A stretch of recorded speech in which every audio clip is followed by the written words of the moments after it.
आता दिव्यांगांना वेगळं रेशन संदर्भात सरकारने एक अपडेट आणले आहे। दिव्यांग लोक वारंवार रेशन कार्ड बद्दल प्रश्न करत आहेत। दिव्यांगांना वेगळं रेशन कार्ड योजना ही काय आहे?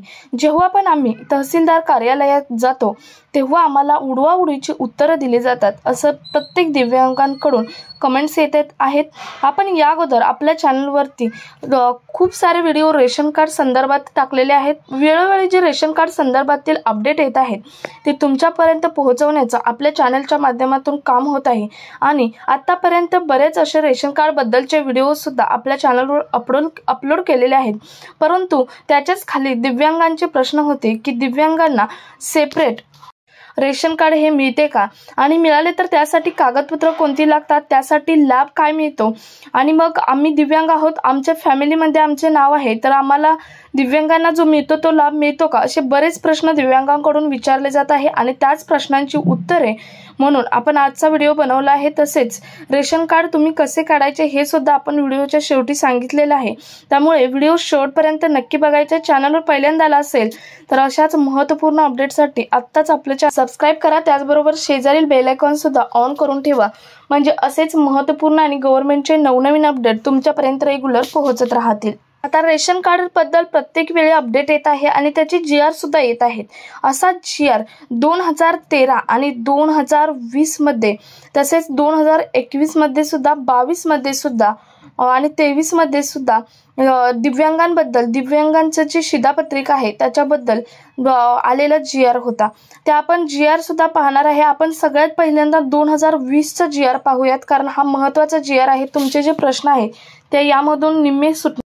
तर बघा, हा GR आहे 21 डिसेंबर 2020चा GR अन्न नागरी पुरवठा व ग्राहक संरक्षण विभागाकडून दिव्यांग स्वतंत्र शिधापत्रिका देण्याबाबत संदर्भातचा हा GR आहे। बघा, GR मध्ये काय सांगितलं होतं बघा।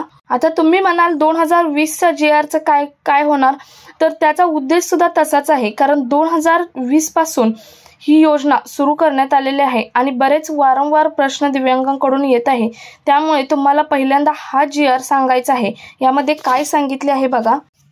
आता आपण 2020चा GR बघितला, त्यामध्ये सांगितले आहे की राष्ट्रीय अन्न सुरक्षा 2013चा लाभ दिव्यांग व्यक्तींना मिळण्यासाठी ज्या दिव्यांगांना स्वतंत्र शिधापत्रिका हवी आहे अशा दिव्यांग व्यक्तींनी संबंधित शिधापत्रिका कार्यालयाकडे अर्ज करावा। दिव्यांगांकडून स्वतंत्र अर्ज प्राप्त झाल्यानंतर शासनाच्या निकषांतर्गत प्राप्त केलेल्या दिव्यांग व्यक्तींना नवीन अनुज्ञेय शिधापत्रिका व त्या अनुषंगाने प्राप्त केलेले लाभ हे देण्यात येतील। आता हा GR कधीचा आहे?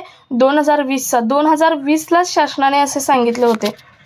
आता हे झालं GR मध्ये सांगितलेलं, परंतु सर्वात महत्त्वाचं म्हणजे कोणत्या दिव्यांग बांधवांना स्वतंत्र रेशन कार्ड मिळणार आहे। तर दिव्यांग म्हटलं की कोणताही लाभ घेण्यासाठी दिव्यांग म्हणजे अपंग सर्टिफिकेट असणे गरजेचे आहे। दिव्यांग सर्टिफिकेट म्हणजेच हँडिकॅप्ड सर्टिफिकेट असणं हे महत्त्वाचं आहे। जर तुम्हाला स्वतंत्र रेशन कार्ड पाहिजे असेल तर तुम्हाला त्यासाठी सुद्धा एक अट लावण्यात आलेली आहे, तर तुम्हाला 40% वरती दिव्यांग सर्टिफिकेट असणं गरजेचं आहे। म्हणजे दिव्यांग अपंगांचे जे सर्टिफिकेट असतं ते किती टक्के अपंग आहे याच्यावरती ठरतं। तर ज्यांचं दिव्यांग सर्टिफिकेट हे 40%च्या वरती अपंग असल्याचं असेल त्यांनाच हे स्वतंत्र रेशन कार्ड मिळणार आहे। सर्वात महत्त्वाचा हा पहिला मुद्दा आहे। ज्यांचं दिव्यांग सर्टिफिकेट 40%च्या वरती आहे त्यांना सेपरेट रेशन कार्ड हे मिळणार आहे। आता हा तर मुद्दा क्लिअर झाला, कोणाला सेपरेट रेशन कार्ड, कोणत्या दिव्यांगांना सेपरेट रेशन कार्ड मिळणार आहे हा मुद्दा क्लिअर झाला। त्यानंतर सर्वात महत्त्वाचा, जर तुम्हाला दिव्यांग सर्टिफिकेट आहे 40%च्या वरचं आणि तुम्हाला आता सेपरेट स्वतंत्र रेशन कार्ड म्हणजे शिधापत्रिका काढायची आहे तर त्यासाठी कागदपत्र महत्त्वाचे आहेत। कोणती? तर पहिलं म्हणजे दिव्यांग प्रमाणपत्र, तेही 40%च्या वरती असलेलं, 40%पेक्षा जास्त असलेलं, 40% किंवा त्यापेक्षा जास्त असलेलं दिव्यांग प्रमाणपत्र म्हणजेच हँडिकॅप्ड सर्टिफिकेट, अपंग प्रमाणपत्र। त्यानंतर दुसरं आहे ते म्हणजे आधार कार्ड।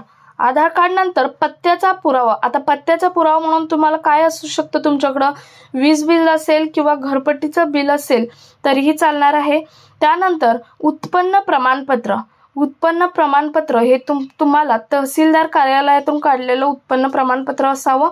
त्यानंतर पासपोर्ट साइज फोटो। आता तुम्हाला उत्पन्न प्रमाणपत्रामध्ये सुद्धा अपडेट आहे, ते मी पुढे सांगणारच आहे। अगोदर कागदपत्रे पाहूयात आपण। त्यानंतर आहे आधीचं रेशन कार्ड असेल ते, म्हणजे तुमचं अगोदर तुमच्या फॅमिलीचं रेशन कार्ड आहे आणि त्यामध्ये तुमचं नाव आहे, तर ते रेशन कार्डची त्या रेशन कार्डची झेरॉक्स सुद्धा लागणार आहे। त्यानंतर ऑनलाईन किंवा ऑफलाईन जो तुम्ही अर्ज भरणार आहे तो अर्ज, त्या अर्जाची प्रत सुद्धा लागणार आहे।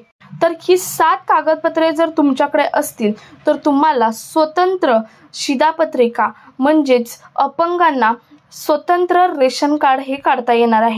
तर आता एक क्लिअर झालं कागदपत्र आणि कोणाला मिळणार ते क्लिअर झालं। 40% वरती जे अपंग आहेत त्यांनाच हे स्वतंत्र शिधापत्रिकेची जी योजना आहे ती मिळणार आहे। त्यानंतर पाहूयात सर्वात महत्त्वाचं म्हणजे आता सांगितलेली सर्व कागदपत्रे फक्त दिव्यांग व्यक्तींसाठीच आहेत। बाकी जनरल व्यक्तींना वेगळी कागदपत्रे लागणार आहेत रेशन कार्ड काढताना। म्हणजे आता मी 7 जे कागदपत्रे सांगितली ती फक्त दिव्यांग व्यक्तींना स्वतंत्र शिधापत्रिका काढताना लागणारी कागदपत्रे आहेत। याहूनही जास्त कागदपत्रे जे जनरल व्यक्ती आहे, जनरल ज्या व्यक्ती आहेत त्यांना रेशन कार्ड काढताना लागतात। त्यामुळे ही आता 7 सांगितलेली कागदपत्रे फक्त दिव्यांग व्यक्तीसाठीच आहेत, हे लक्षात घ्यायचं आहे। आता एखादा दिव्यांग व्यक्ती म्हणेल की माझं नाव आमच्या फॅमिली रेशन कार्ड मध्ये आहे। आता तुमचा हाही मुद्दा क्लिअर करूयात की एखादा दिव्यांग व्यक्तीचा कॉन्सेप्ट आहे, नाहीतर मला कमेंटच्या माध्यमातून विचारलेलं सुद्धा आहे म्हणून सांगते। एखादा दिव्यांग व्यक्ती म्हणेल की आमचं नाव फॅमिली रेशन कार्ड मध्ये आहे, म्हणजे शिधापत्रिकेमध्ये आहे की, परंतु त्यामध्ये असेल तर दिव्यांग रेशन कार्डला जे लाभ मिळतात ते लाभ मिळणार आहेत का? तर नाही, ते लाभ तुम्हाला मिळणार नाहीत। पण जर समजा तुम्ही म्हणजेच एखादी दिव्यांग व्यक्ती त्या फॅमिली रेशन कार्डची प्रमुख आहे, तर मात्र दिव्यांगांना जे रेशन धान्य मिळते किंवा जे रेशन मिळते तेच त्या फॅमिलीला रेशन मिळणार आहे। फॅमिली म्हणजे प्रत्येकाच्या नावावरती जे मिळणार नाही, फक्त त्या दिव्यांगाच्या नावावरती जे मिळणार आहे ते जेवढं दिव्यांगांना मिळतं तेवढं मिळणार आहे। म्हणजे तुम्हाला दोन्हीतला फरक समजला असेल।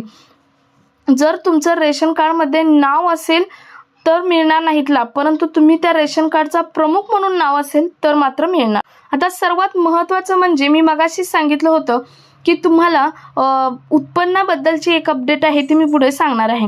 सर्वात महत्त्वाचं म्हणजे दिव्यांग रेशन कार्ड सर्टिफिकेट आणि उत्पन्नाचा दाखलावरती आधारित आहे। दिव्यांगांना आता 50,000 पेक्षा कमी उत्पन्नाचा दाखला कुठेही सहज मिळतो। त्यामध्ये 2 योजनांमध्ये विभागणी केली आहे। त्यामध्ये पहिली म्हणजे अंत्योदय रेशन कार्ड योजना आणि दुसरी आहे ती म्हणजे प्राथमिकता प्राप्त परिवार म्हणजेच PHH। आता बघा हे 2 जे टाईप आहेत त्याच्यामध्ये पहिलं अंत्योदय रेशन कार्ड आणि दुसरं म्हणजे PHH। आता अंत्योदय रेशन कार्ड जे आहे त्या अंत्योदय रेशन कार्डसाठी जी उत्पन्नाची अट आहे ती 15,000 देण्यात आलेली आहे। म्हणजे 15,000 ज्यांचं 15,000पेक्षा कमी उत्पन्नाचा दाखला असेल ते अंत्योदय रेशन कार्ड योजनेच्या अंतर्गत यादीत त्यांचं नाव असतं आणि 15,000 ते 59,000 पर्यंत ज्यांचं उत्पन्न असतं त्यांचं PHH यादीमध्ये नाव असतं। आणि या 2 यादीत जर नाव असेल तर तुम्हाला स्वतंत्र रेशन कार्ड काढता येतं, म्हणजेच दिव्यांगांना स्वतंत्र रेशन कार्ड हे काढता येतं। तर मला वाटतं तुम्हाला समजलं असेल की दिव्यांगांना स्वतंत्र रेशन कार्ड कधी काढता येतं, कोणत्या दिव्यांगांना रेशन कार्ड काढता येतं आणि सर्वात महत्त्वाचं म्हणजे हे रेशन कार्ड तुम्हाला दिव्यांग रेशन कार्ड म्हणजेच दिव्यांग शिधापत्रिका हे तुम्हाला तहसीलदार कार्यालयातून जाऊन काढायची आहे। म्हणजे तुम्ही ही सर्व कागदपत्रे 7 कागदपत्रे मी सांगितली ती कागदपत्रे घेऊन तुम्ही तहसीलदार कार्यालयात जावा, तुम्हाला दिव्यांग शिधापत्रिका काढून मिळेल। त्यासाठी उत्पन्नाची अट सुद्धा आता आपण पाहिलेली आहे। सो हा कामाचा आणि महत्त्वपूर्ण व्हिडिओ जास्तीत जास्त दिव्यांग कुटुंबांपर्यंत शेअर करायला मात्र विसरू नका। भेटूयात पुढच्या एका नवीन अपडेट सोबत, तोपर्यंत धन्यवाद।